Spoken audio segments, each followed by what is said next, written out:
हर हर महादेव। देवों का देव महादेव जी के चरण में प्रणाम करती हूँ, मेरा प्रणाम स्वीकार हो। मैया गौरा पार्वती के चरण में प्रणाम करती हूँ, मेरा प्रणाम स्वीकार हो। गणपति ललनवा के चरण में प्रणाम करती हूँ, मेरा प्रणाम स्वीकार हो। माता और पिताजी के चरण में प्रणाम करती हूँ, मेरा प्रणाम स्वीकार हो। सब गुरु भाई बहना के चरण में प्रणाम करती हूँ, मेरा प्रणाम स्वीकार हो।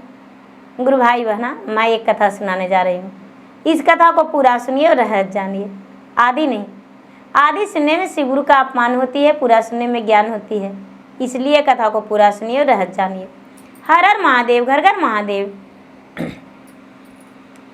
गुरु भाई बहना, एक राजा थे और राजा साहब का 2 पत्नी थी। गुरु भाई बहना, राजा साहब के 2 पत्नी थी, लेकिन बड़ी पत्नी के साथ बहुत कम प्यार करते थे और छोटी पत्नी से बहुत अधिक प्यार करते थे, बेहद प्यार करते थे। जो भी छोटी पत्नी कहती थी राजा साहब वही सुनते थे।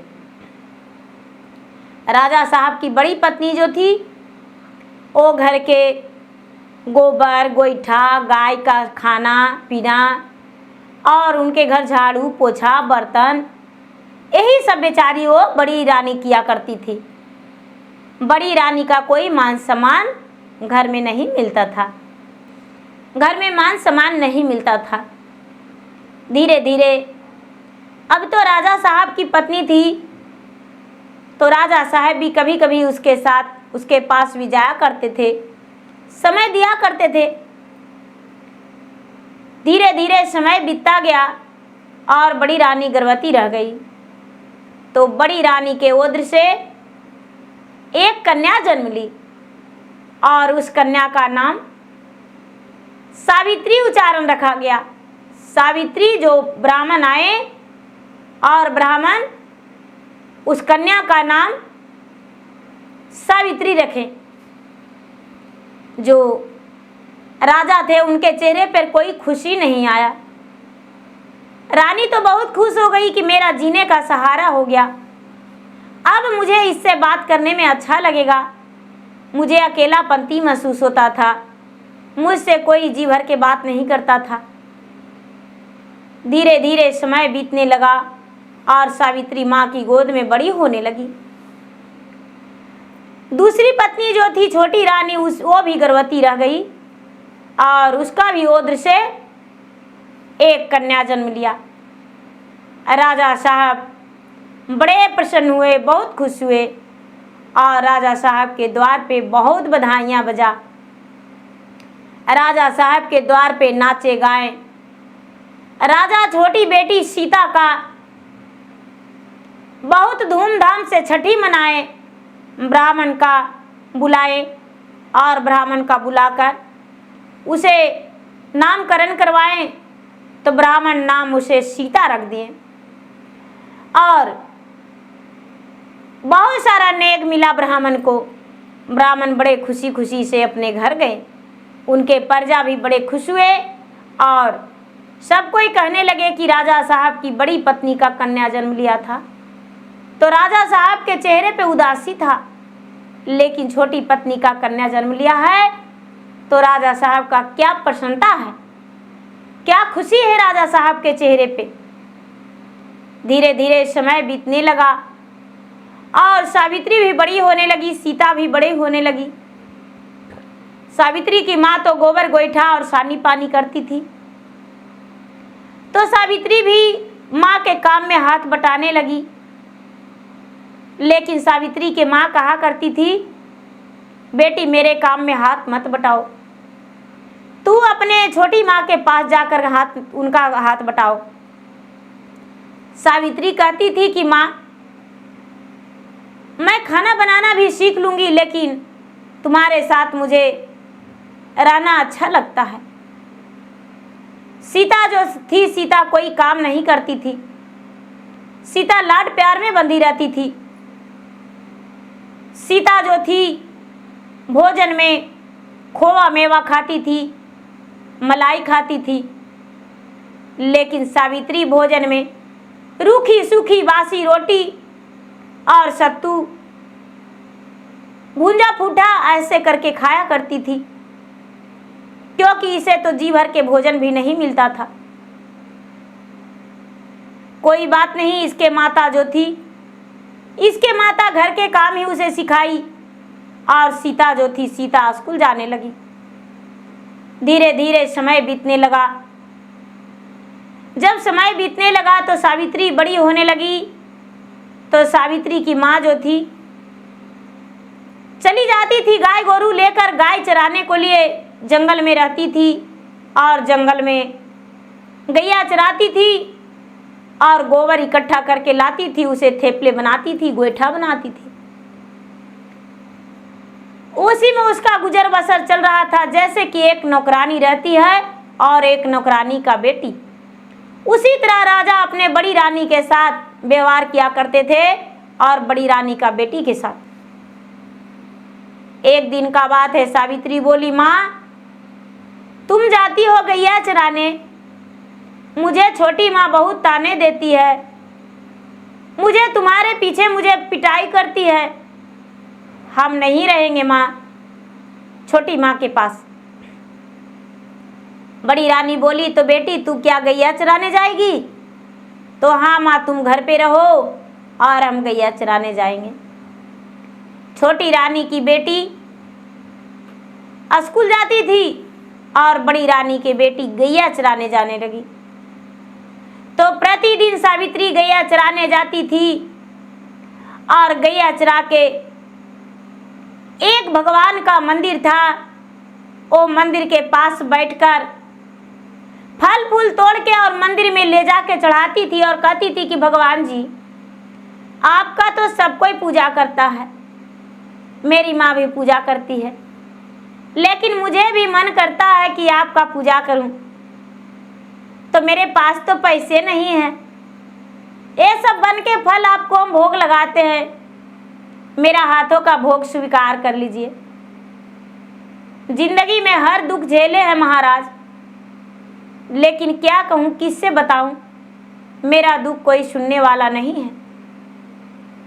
प्रतिदिन यही कहती थी।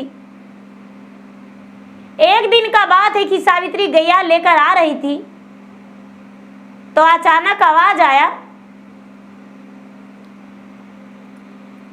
आगे ना जइह प्यारी, पीछे मुड़ी देखी जी, सुनु प्यारी बचाना मार जी, तोहरे से करवो प्यारी, करवे हम ब्याहवा जी, और करी ले हो कौलावा करार जी। ये जो सावित्री थी वो घबरा गई, डर गई और इधर उधर देखने लगी तो कोई नहीं नजर आया। एक भागते भागते गाय के साथ अपना घर पहुंची और माँ के गोद में गिर गई। सावित्री की माँ बोली, बेटी इतना तू क्यों घबराई हो, क्या हुआ है तुम्हें? सावित्री बोली, माँ मैं क्या बताऊं, प्रतिदिन की तरह आज भी गैया लेकर आ रहे थे, लेकिन रास्ते में मुझे भयानक आवाज आया और मुझे देखने का तो कुछ नहीं मिला, लेकिन मुझे सुनने का बहुत कुछ मिला। सावित्री की माँ बोली, बेटी सांझ का समय था, पशु पक्षी आपस में बातें करते हैं, इसलिए तुम्हें सुनकर घबराहट हो गया। जा बेटी कोई बात नहीं, चुपचाप भोजन करो और आराम से सो जाओ। सावित्री ने माँ के साथ भोजन की और भोजन करके आराम आराम से सो गई। सवेरा हुआ, सावित्री ने स्नान ध्यान की और स्नान ध्यान करके वो चली गई जंगल में गैया लेकर। जब लौटने लगी तो फिर से वो उसी जगह आवाज निकलता है,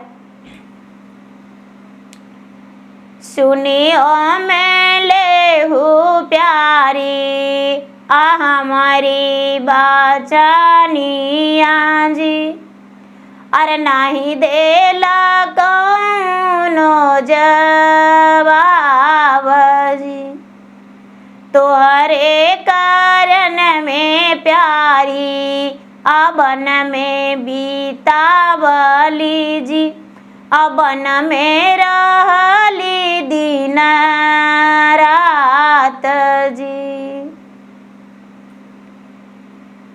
इधर उधर देखी सावित्री तो कोई नहीं मिला। फिर आगे बढ़ने लगी। आगे जब बढ़ने लगी तो फिर से आवाज आता है, छोटी छोटी अखिया प्यारी काली लामी के सिया जी, सबरी सूरत आया नामोल जी, हम हूँ जे करवे प्यारी आतुर से विवाह जी, तनिए का मोड़िए के देख जी। सावित्री घबराते हुए दौड़कर भागी और दौड़कर भागकर माँ के पास गई। माँ के गोद में बेहोश गिर गई। सावित्री की माँ पानी के छींटा मारी और इसे होश में लाई। होश में लाई तो सावित्री की माँ पूछने लगी, बेटी क्या हुआ, आखिर तू क्यों इतना घबराई हो। सावित्री आँख खोलकर माँ में लिपट के घबराई हुई सट गई, आंखों से आंसू झचकाने लगी और कहती है कि माँ मेरे साथ ऐसा ऐसा घटना हुआ, मुझे समझ में नहीं आता है माँ वो कौन है। सावित्री की माँ बोली, बेटी उसे रुक कर बोलना कि भाई जो भी है मेरे सामने आ जा, वो कौन है दिखाई देगा।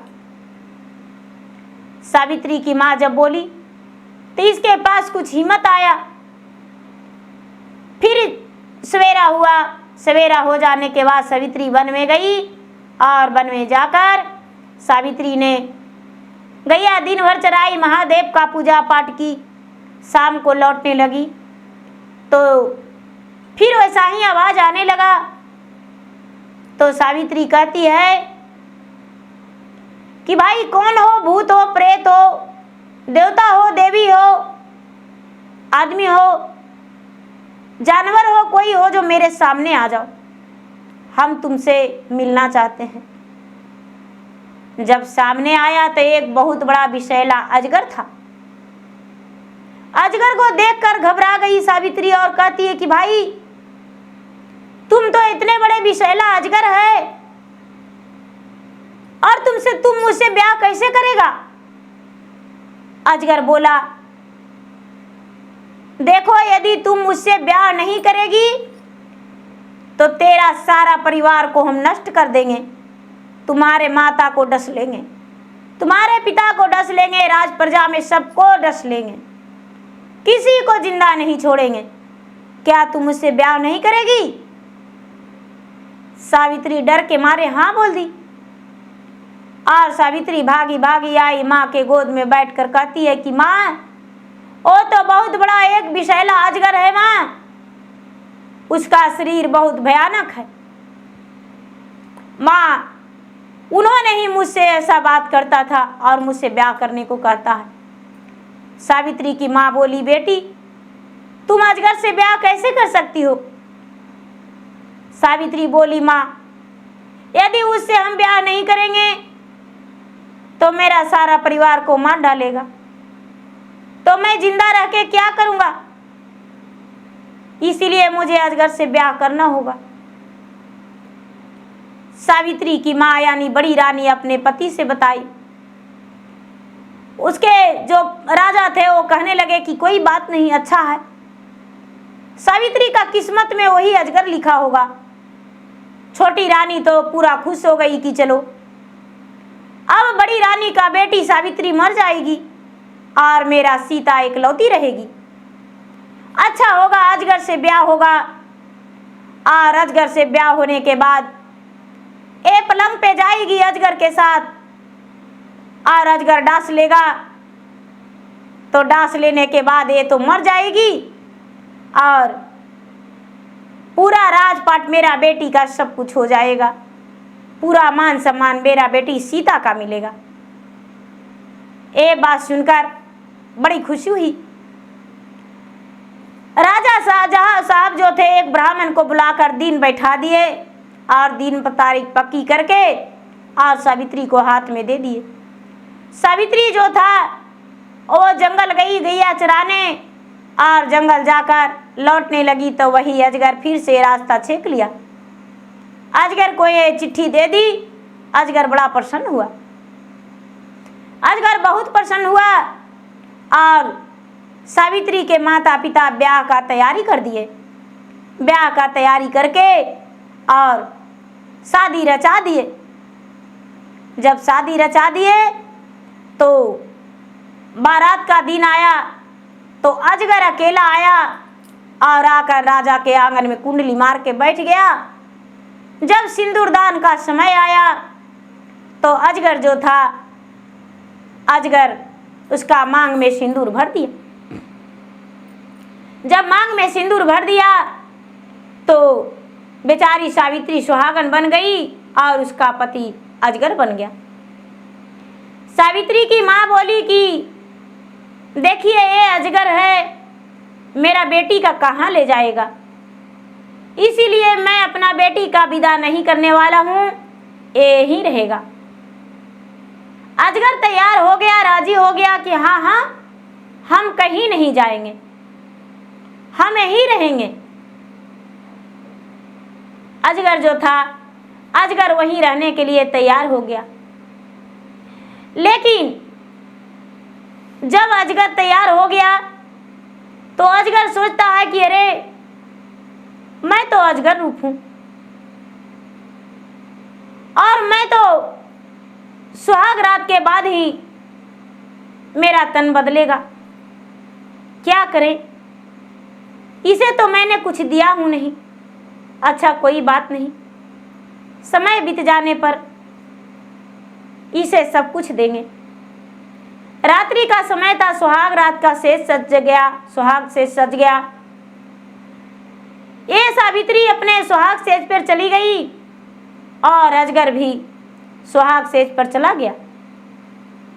जब सुहाग सेज पर चला गया तो अजगर एक तरफ और एक तरफ सावित्री। अजगर जो था जो चिंतित था कि ये तो मनुष्य है और मैं एक अजगर का शरीर लेकर बैठा हूं, क्या इससे बातें करें, मुझे तो समझ में नहीं आता है। सावित्री की छोटी माँ जो इसका सौतेली माँ थी वो दरवाजे लगाकर सुन रही थी कि कब सावित्री मरती है, कब उसका पति डांसता है अजगर और कब मेरा बेटी का पूरा इकलौता साबित होगी, पूरा राजमहल का रानी बनेगी। तो पूरी रात वो खड़ी रह गई सीता की माँ। सावित्री अंदर सुहाग सेज पे थी। जब 12 बजा है तो अजगर जो था एक सुंदर राजकुमार बन गया। एक सुंदर राजकुमार बन गया और बनके और अपने सावित्री का घूंघट उघारा, अपने पत्नी का घूंघट उघारा और अपने सावित्री को प्यार भरी नजरों से देखा।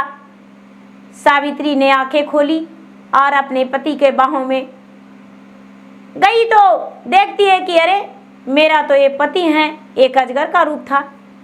सावित्री बोली, स्वामी ये सब क्या है, आप तो एक अजगर का रूप थे, लेकिन ये मनुष्य तन कैसे। राजकुमार जो थे वो कहने लगे कि देखो इसमें मेरा कहानी बहुत लंबा है, क्या तुम मेरा बीती हुई बात तो सुन सकती हो। सावित्री बोली, क्यों नहीं, अवश्य सुनेंगे। सावित्री बोली कि ठीक है सुनाइए। अजगर जो थे अजगर कहने लगे कि देखो मैं नन्हा सा बालक था और मेरा गांव में एक बहुत बड़ा भगवान का मंदिर था। उसमें एक ब्राह्मण पुजारी थे, बहुत बड़े पुजारी थे। वो प्रतिदिन भगवान का भक्ति करते थे, पूजा करते थे, और मैं उन्हें प्रतिदिन जाकर उनका पूजा को भंग किया कर देता था। कभी उनका बेल का पतई बिक दिया करते थे, कभी पूजा का थाल, तो कभी भी ध्यान का लगाते थे तो मैं उन्हें झिकझोर के रख दिया करता था और उनका पूजा हर बार भंग कर देते थे। मैं शरारती में उनके साथ बहुत अनर्थ कर रहा था। मुझे तो लगता था कि मैं राजा का बेटा हूं, तो भला मुझे कौन डांटने वाला है। लेकिन वर्षों तक मैंने वैसे किया उस पुजारी को। तो एक दिन वो पुजारी ने मुझे बहुत जोरों से डांटे और मुझे श्राप दे दिए। लेकिन उस दिन मैंने उसके साथ बहुत हद ही कर दिया था। वो पूजा पे ध्यान में लगे हुए थे और मैं उनके सिर पे तो पेशाब कर दिया था, और जो मेरा पेशाब था भगवान के शिवलिंग पे गिर गया और उनके मुंह में भी चला गया। गुस्से में आकर मुझे श्राप दे दिए कि हे राजकुमार, हे राजपुत्र, तूने मुझे इतना अनर्थ मेरे साथ किया है, अन्याय किया है, तो मैं तुम्हें श्राप देता हूं, तू एक अजगर बन जाएगा और अजगर बन के रहेगा। जब ये बात हम सुने तो कांप उठे और कांप कर अपने माँ के पास गए और माँ से कहने लगे कि माँ, पुजारी बाबा ने मुझे श्राप दे दिया है। अपने हरकतें माँ को मैं नहीं सुनाया, लेकिन पुजारी बाबा का दिया हुआ श्राप मैंने अपने माँ से सुनाया। मेरा माँ गई, पुजारी बाबा के पाँव में लिपट गई, बहुत अर्जू विनती की कि अपना श्राप वापस ले लीजिए। लेकिन पुजारी बाबा कहने लगे कि देखिए, दिया हुआ श्राप कभी वापस नहीं हो सकता है, इसीलिए हम श्राप तो वापस नहीं ले सकते हैं, लेकिन हाँ कम कर सकते हैं। जब इसे अजगर रूप में कोई भी कन्या स्वीकार ले, अपना पति इसे बना ले, तो ये फिर से मनुष्य तरीस का जीवन हो जाएगा, ब्याह के बाद, सुहाग रात में 12 बजने के बाद। इसीलिए मैं एक अपना चुना कि तुम तो एक राजकुमारी हो और तुम्हें लगता है कोई प्यार नहीं देता है। मैं भी अपने पिता का एकलौता पुत्र हूँ। मेरे माता पिता सभी हैं। मेरे माता पिता जो हैं मेरे ही बारे में रात दिन सोचते रहते हैं, लेकिन मैं दहलीज जब से नहीं लांघा हूँ और मैं जंगल में चला गया था और जंगल में जाके अपना दिन व्यतीत कर रहा था। ये सब बात करते करते उन्हें सवेरा होने वाला था। उनका समय बीत गया, पूरा रात। सवेरा हुआ तो जो सीता की माँ थी उन्हें भी नींद आ गया था, नींद लग गया था। दरवाजे से सावित्री दरवाजा खोली। सावित्री का सौतेली माँ वहां पे नींद में पड़ी हुई थी। सावित्री देखकर तो पहले चौंक गई और उसे झकझोर के उठाई। माँ उठो, तू नीचे जमीन पे सोई हो, माँ उठो। सावित्री की छोटी माँ आंखें खोली और इसे देखकर तो दंग ही रह गई। सावित्री बड़ी खुश थी अपने पति को देख और अपने ब्याहता जिंदगी को देखकर। इसकी माँ तो शौक ही रह गई, दंग ही रह गई। सवेरा हुआ, सावित्री का जो पति थे वो कहने लगे अपने ससुर से और अपने सास से कि पिताजी मुझे विदा दे दीजिए, विदागी दे दीजिए, मैं अपना पत्नी को लेकर घर जाने के लिए सोच रहा हूँ। राजा जो थे, राजा सोचे कि मेरा बेटी का ब्याह तो एक अजगर से हुआ था, लेकिन राजकुमार कैसे? चलो कोई बात नहीं, इसे विदा कर देते हैं। राजकुमार ने अपने पत्नी को लेकर विदा करके अपना घर गए। अचानक अपना राजद्वार में लगे, लोगों ने देखे कि अरे राजा के द्वार पे एक डोली लगा हुआ है, एक घोड़ा, आखिर कौन राजा के द्वार पे आया है। राजा तो हर बार चिंता में रहते थे। उनके माता पिता, वो जो उनके माता पिता थे, बड़े ही चिंतित रहते थे। माता पिता दरवाजा से बाहर आए, अंदर महल से बाहर आए तो देखते हैं मेरा बेटा है, मेरा बहू है। देखकर बड़े प्रसन्न हुए और अपने बहू और बेटे को प्रसन्न किए। अपने बहू को बहुत मान सम्मान रानी दी। जो सास थी राजकुमार की माता, बहुत मान सम्मान दी, कलेजे से लगाकर और उसे प्यार भरा आशीर्वाद दी और बोली कि बेटी, तूने मेरा बेटा एक अजगर था, नाग था, और फिर भी मेरा बेटा का स्वीकारा और ब्याह किया। इसके लिए तो मैं जिंदगी भर आसानमंद तुम्हारा रहूंगा। ऐसा कहके और अंदर ले जाकर उसे सूप भर गहना दिए और उसके तन पर पहना दिए। 4-8 दिन हुआ, 10 दिन हुआ तो सावित्री कहती है कि माँ जी, मुझे मन करता है कि मैं मैके जाऊं और 2-4 दिन 8 दिन मैके में रह के फिर से मैं वापस आऊं। क्या आप मुझे मैके जाने देने के लिए तैयार हैं? तो सावित्री की सास बोली कि बेटी, मैके तो लोग जिंदगी भर आते जाते हैं, तुम जा सकती हो अपने पति के साथ। सावित्री अपने पति के साथ मैके गई और मैके जाकर अपना सारा परिवार से मिली। जो सीता की माँ, छोटी माँ सावित्री की थी, वो सावित्री को देखकर तो दंग रह गई कि ये मरी नहीं और एक अजगर से ब्याह हुआ और इतना सारा तन पे गहना लेकर आई है, इतना सुंदर सुंदर साड़ियां, कैसा घराना में इसका ब्याह हो गया। अब वो मन में ठान ली कि मैं भी सीता का ब्याह एक सर्प से ही करूंगा। सर्प जहां भी मिले सर्प से ब्याह करेंगे। सावित्री तो अपना ससुराल चली गई आकर, लेकिन सीता की मां अपने पति से कहती है कि हे स्वामीनाथ, मेरा सीता का ब्याह एक अजगर से होना चाहिए। आप ढूंढिए मेरे सीता के लिए एक अजगर। सीता की मां पागली हो गई और अजगर से ब्याह करने के लिए रट लगा दी। राजा जो थे, राजा चारों तरफ खोजने लगे कि भाई अजगर मुझे कहाँ मिलेगा। खोजते खोजते खोजते खोजते 4-6 महीने, साल भर खोजते रह गए, अजगर नहीं मिला। लोगों ने बताया कि देखिए, आप पहाड़ी पे जाइए, जंगल में जाइए, आपका मिल जाएगा। किसी लोग ने बताया कि आप सफेरा के पास जाइए और सफेरा के पास आपको अनेकों प्रकार के सर्प मिलेगा। राजा जो थे, राजा सफेरा के पास गए और सफेरा के पास जाकर और बोले कि भाई मुझे एक सर्प ऐसा चाहिए विषैला, जो मुझे बेटी का ब्याह करना है। अजगर चाहिए मोटा सा शरीर वाला। सफेरा बोला कि राजा साहब, उसके लिए बहुत सा धन लगेगा,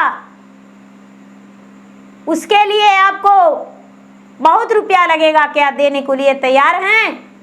तो राजा साहब बोले कि हाँ हाँ अवश्य देंगे, जो तुम मांगोगे वो हम देंगे। बोले ठीक है। राजा साहब बहुत सारा रुपया दिए सफेरा को और सफेरा ने एक अजगर दे दिया। एक अजगर दे दिया। अजगर को एक बट्टे में बंद करके, पिटार में बंद करके, और राजा साहब अपना आंगन में ले आए। आंगन में ले आए तो आंगन में तो एक वो जो बट्टा था, पिटार, वो रख दिए। सारा रस्म रीति रवैया हो गया सीता के साथ। और उसकी माँ जो थी, माँ सिंदूर भर दी मांग में। अजगर के साथ सीता का ब्याह हो गया। अब सीता के माँ कहती है कि राजा साहब, मेरा सीता कहाँ जाएगी? मेरा सीता कहीं नहीं जाएगी, मेरा सीता जो है यहीं रहेगी। इसके तो अजगर के नहीं घर है नहीं परिवार है, तो कहाँ इसे विदा करके भेजेंगे? हम प्रेम से इसके लिए सुंदर सा पलंग सजाते हैं सुहाग के लिए, और मेरी सीता इस अजगर के साथ रहेगी राजमहल के अंदर।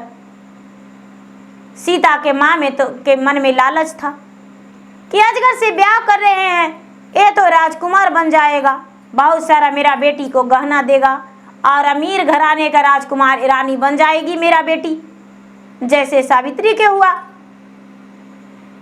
क्या हुआ गुरु भाई बहना? वो जो सीता थी, सीता अपने अजगर के साथ सुहाग सेज पर गई। माँ जो थी अपना खराटे ले ली अपना घर में, अपना कमरा में। सावित्री की माँ जो थी वो भी अपना कमरा में।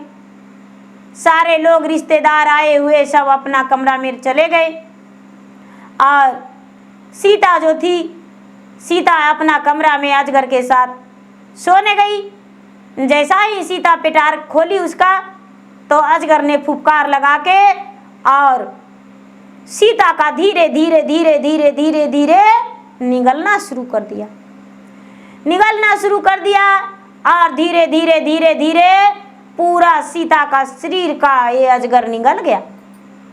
अजगर निगल के और पूरा पेट अपना बड़ा कर लिया, फूला लिया, और अजगर विशाल उसे वहां पर पड़ गया, क्योंकि बहुत बड़ा पेटार में बहुत बड़ा अजगर था, बहुत मोटा वाला अजगर था। सीता को निगल गया गुरु भाई बहना, और सीता अजगर के भोजन बन गई। अब सीता के पास कुछ नहीं, वो तो पेट में चली गई। सवेरा हुआ तो सीता का दरवाजा नहीं खुला, सारे लोग जाग गए।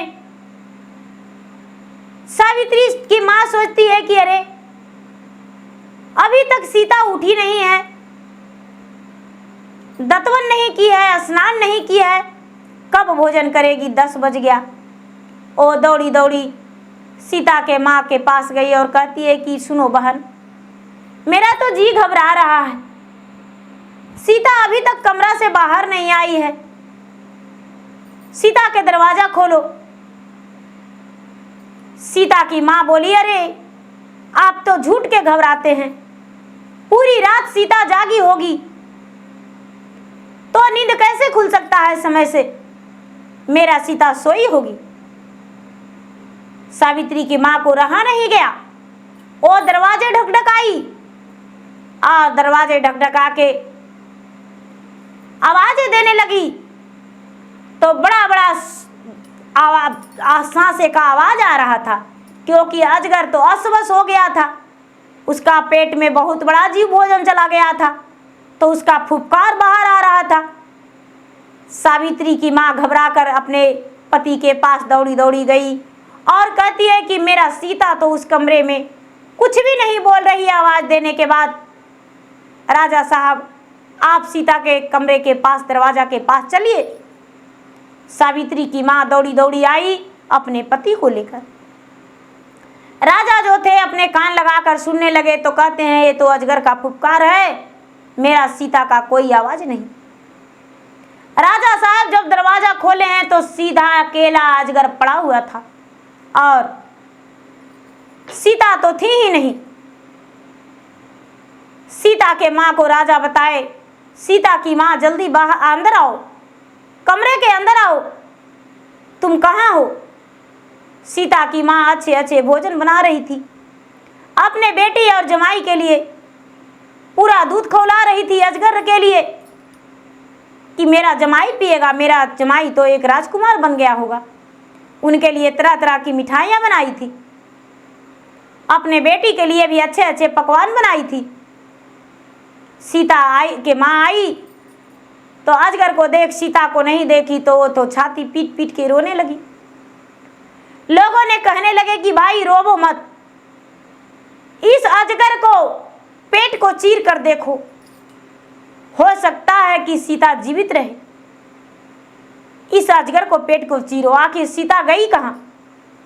क्या सीता को पाताल खा गया या आकाश में चली गई? सीता इसी अजगर के पेट में ही होगी। गांव वाले लोग जुट गए। कुछ लोग वहां बोले कि नट को बुलाइए, और नट लोग जो थे बंजारन लोग आए और आकर उसका मुंह को बांध दिए, उसका पेट का चीर दिए। और जब पेट का चीरे तो उसे सीता जो थी, सीता बेहोश उसके पेट में थी। उसका थोड़ा थोड़ा दम चल रहा था, सांसें चल रहा था थोड़ा थोड़ा। सीता मरने ही वाली थी कि पेट उसका चीरने पर सीता बाहर आ गई। सारा लोग कहने लगे, अरे देखिए, हम लोग कह रहे थे ना कि सीता इसी का पेट में होगी, देखिए सीता इसी का पेट में है। अब वैद्य जी को बुलाए और वैद्य जी को बुलाकर उसे औषधि पिलाने लगे, और औषधि को रगड़ के पूरा शरीर पे उसका वैद्य जी औषधि रगड़े और उसे आराम करने को लिए छोड़ दिए। धीरे धीरे धीरे धीरे लगातार 8 से 10 दिन सीता बेहोश पड़ी रह गई। सिर्फ वैद्य जी उसे इलाज कर रहे थे। सीता के 8 से 10 दिन के बाद होश आया तो फिर से सीता कहती है, माँ मुझे बचा लो, माँ मुझे बचा लो, माँ मुझे बचा लो। सारे लोग कहते हैं कि हाँ हाँ माँ तेरे पास है। सीता के आवाज निकलता है, माँ मुझे बचा लो, अजगर मुझे निगले जा रहा है, मेरा आधा पाँव निगल गया माँ, मेरा आधा शरीर निगल गया माँ, मुझे बचा लो माँ, मुझे बचा लो माँ, मेरा पूरा शरीर अजगर निगले जा रहा है माँ, क्या तू को सुन ही नहीं रही हो, माँ मुझे बचा लो। तो सारा लोग कहते हैं कि देखिए इसमें आपका मूर्खता था। सावित्री आवाज दे रही थी लेकिन आप लोग किसी ने इसका बातें सुने नहीं। सावित्री के पूरा से पूरा होश आया तो सबसे बताने लगी कि मुझे जब अजगर निगल रहा था तो मैंने सबको आवाज लगाया लेकिन मेरा बात किसी ने नहीं सुना, और मुझे अजगर निगल गया, मैं तो अजगर के पेट में चला गया था। अजगर का लोग जंगल में फेंक लाए, और जो सीता थी, सीता का होश आने पर सावित्री जो थी, सावित्री अपना ससुराल में थी गुरु भाई बहना, और सीता जो थी, सीता अपना मायका में थी। ये बेहोश पड़ी थी सीता। सीता बोली और सीता को बोलने पर सारा लोग सुने। उसके माता पिता शर्मिंदगी से अपना सर झुका लिए, और सारा लोग कहने लगे कि लालच बुरी बलाई होती है। आपने तो सावित्री के, सीता के माँ सावित्री को देखकर अपने सीता को भी अजगर से ब्याह कर दिए, लेकिन सावित्री का कहानी ही कुछ अलग था। वो भगवान की भक्ति करती थी और आपने उसे कभी बेटी का दर्जा नहीं दिए।